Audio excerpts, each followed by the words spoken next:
Good morning to all of you. आज हम एक नया सब्जेक्ट लेकर आए हैं जिसका नाम है अप्रत्यक्ष कर, इनडायरेक्ट टैक्स, जीएसटी की बात करते हैं। यहाँ पे हम कस्टम ड्यूटी की बात करेंगे।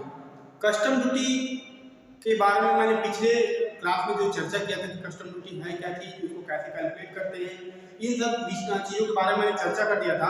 आपको फॉर्मेट भी बनवाया था कि किस प्रकार आप इस प्रश्न को क्या करेंगे, सॉल्व करेंगे।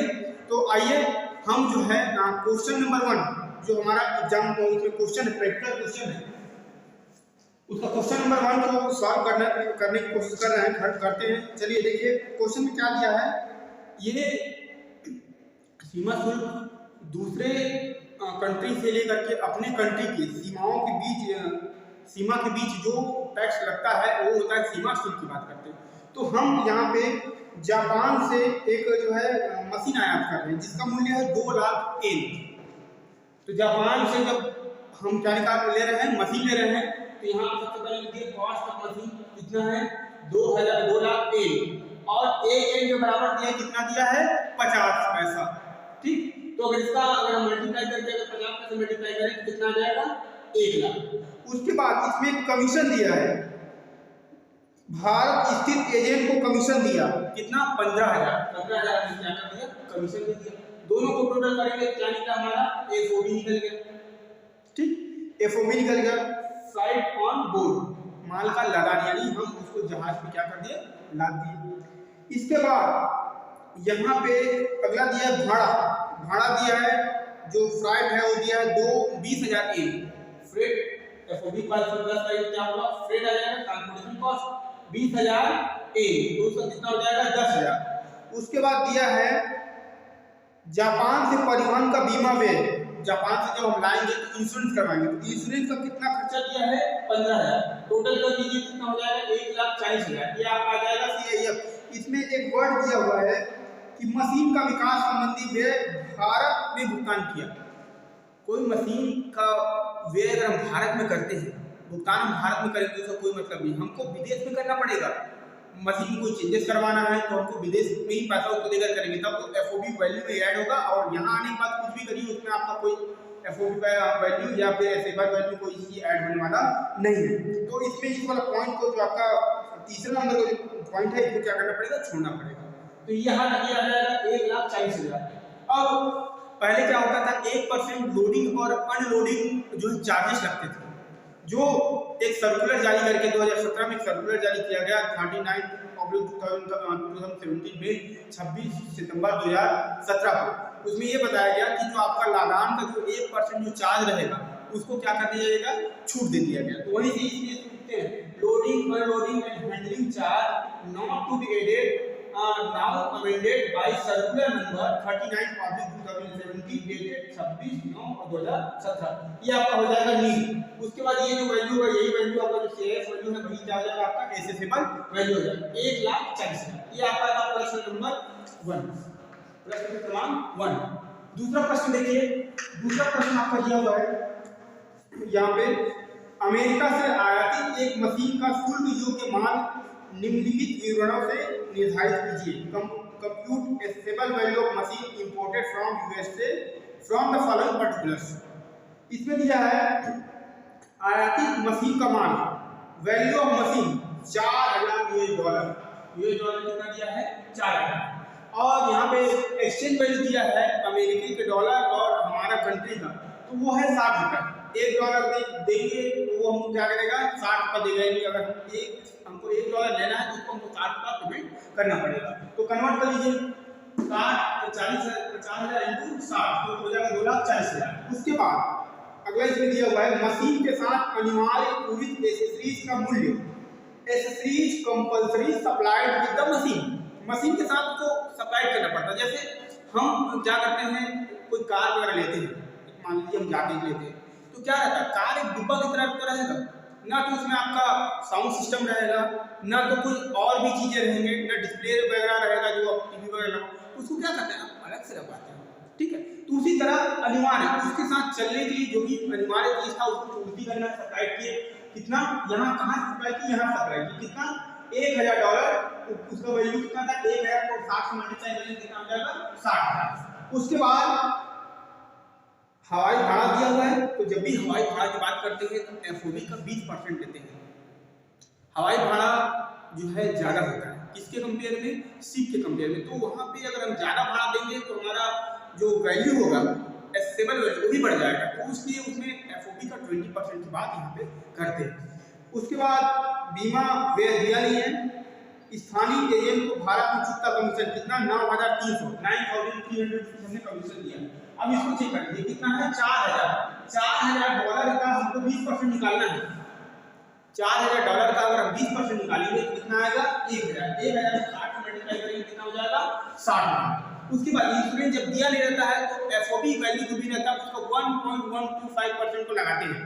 तो एफओबी कितना है 1.125%, 4,000 को 1.125% होगा, $56.25 में आएगा। उसको अगर हम कन्वर्ट करेंगे तो आएगा 3375। अब इसको ऐड कर लीजिए और इसको पूरे ऐड करिए कितना आएगा 3,72,675 रुपया। तो ये हो जाएगा हमारा CIF cost insurance and freight. इसमें वही फिर से वही बात करेंगे, loading unloading and handling charge not to be added now amended circular number 39/2017 dated 26/9/2017। ये जो हमारा आएगा ये क्या होगा हमारा एसेसेबल वैल्यू। हम लोग प्रश्न क्रमांक तीसरा लेके जा रहे हैं, जिसमें दिया क्या है एबीसी लिमिटेड ने अमेरिका से एक मशीन आयात किया जिसका शुल्क योग्य मूल्य निम्नलिखित विवरण याद कीजिए, यानी जो एसेसेबल वैल्यू है कितना है हमको बताना है। तो इसमें क्या दिया है आयातित मशीन का एफओबी मूल्य, जो भी अगर एफओबी दे देगा सीधे लिख दो यहाँ एफओबी ऑफ मशीन कितना है $15,000 और $1 का वैल्यू कितना है 60, तो कितना होगा 15 में 60 को मल्टीप्लाई करेंगे तो आ जाएगा 9,000। इसमें दिया हुआ है कमीशन दिया हुआ है, क्या दिया भारतीय स्थानीय एजेंट को कमीशन। जब एफओबी वैल्यू दे दिया है तो कमीशन का अपने को कोई मतलब बनता नहीं है, तो कमीशन क्या हो जाएगा यहाँ पे नील चला जाएगा। एफओबी आपका $15,000 और ये 9,000 दिया जाएगा। अब उसके बाद बोला गया है कि हवाई भाड़ा, जब भी हम हवाई भाड़ा की बात करते हैं तो वो जो है ज्यादा महंगा पड़ता है कंपेयर टू शिप। तो हमें शिप का भाड़ा कितना हो सकता है, तो इसमें रूल ये कहता है कि अगर हवाई भाड़ा दिया हुआ है तो आप शिप के जो बराबर का भाड़ा है उसको निकालने के लिए एफओबी का 20% लीजिए। जब भी जहाँ पे भी हवाई भाड़ा की बात करें तो आप एफओबी का कितना लेंगे 20%। तो एफओबी इतना $15,000 दिया हुआ है, उसका 20% कितना हो जाएगा 3,000। इससे क्या होगा हमारा एसेसेबल वैल्यू बहुत ज्यादा नहीं भागेगा, जिससे हमको टैक्स कम कटाना पड़ेगा। इसके बाद इंश्योरेंस इसमें दिया नहीं है, बोल रहा है कि मार्गस्थ बीमा राशि निर्धारणीय नहीं है, नहीं जब उसको हम कैलकुलेट नहीं कर सकते हैं तो उसमें भी ये रूल कहता है कि इंश्योरेंस जो भी होगा एफओबी वैल्यू का 1.125% होना चाहिए। तो इसका 1.15% निकालेंगे तो 15,000 का अगर 1.125% निकालेंगे तो हमारे पास आता है 168.75, 168.75। और इसको अगर हम मल्टीप्लाई करते हैं 60 से तो 10,125 आता है। टोटल कर लीजिए 9,80,000, 10,80,000 और ये 90,100, 10,90,125 आपका आ गया CIF cost insurance and freight. इसके बाद वो हमको रूल लगाना है, क्या लगाना है प्लस करना है loading unloading and handling charge bracket में करके not to be added circular number 39/2017 dated कब है 26/9/2017। इसको क्या कर देंगे, इसको कर देंगे हम नील, इसको क्या कर देंगे, इसको कर देंगे नील और इसको ऐड कर देंगे तो वो आएगा हमारा क्या आएगा एसेसेबल वैल्यू। ये एसेसेबल जो वैल्यू दिया हुआ 10,90,125, इसी में हम क्या निकालेंगे टैक्स निकालेंगे। तो टैक्स निकालने का जो तरीका है टैक्स कैसे निकालते हैं, टैक्स कैसे कैलकुलेट करते हैं, तो टैक्स कैलकुलेट करेंगे तो सबसे पहले निकालते हैं BCD, क्या निकालते हैं BCD बेसिक कस्टम ड्यूटी। ये बेसिक कस्टम ड्यूटी होता है 10% और ये जो 10% होता है इसके बाद इसमें निकालते हैं SWS सरचार्ज होता है।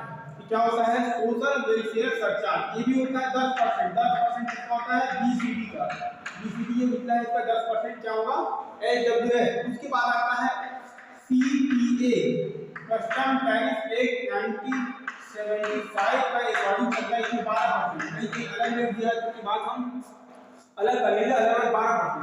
तो इसका इसमें का ये जो वैल्यू रहता है इसका सबसे पहले 10%, इसके बाद 10% निकाले बाद जो आता है उसकी वैल्यू है 10%, उसके बाद यहाँ पे सीखिए जो 12% आएगा तो ये हो जाएगा एसेसेबल वैल्यू, एसेसेबल वैल्यू, और इसमें प्लस करेंगे BCD और प्लस करेंगे SWL।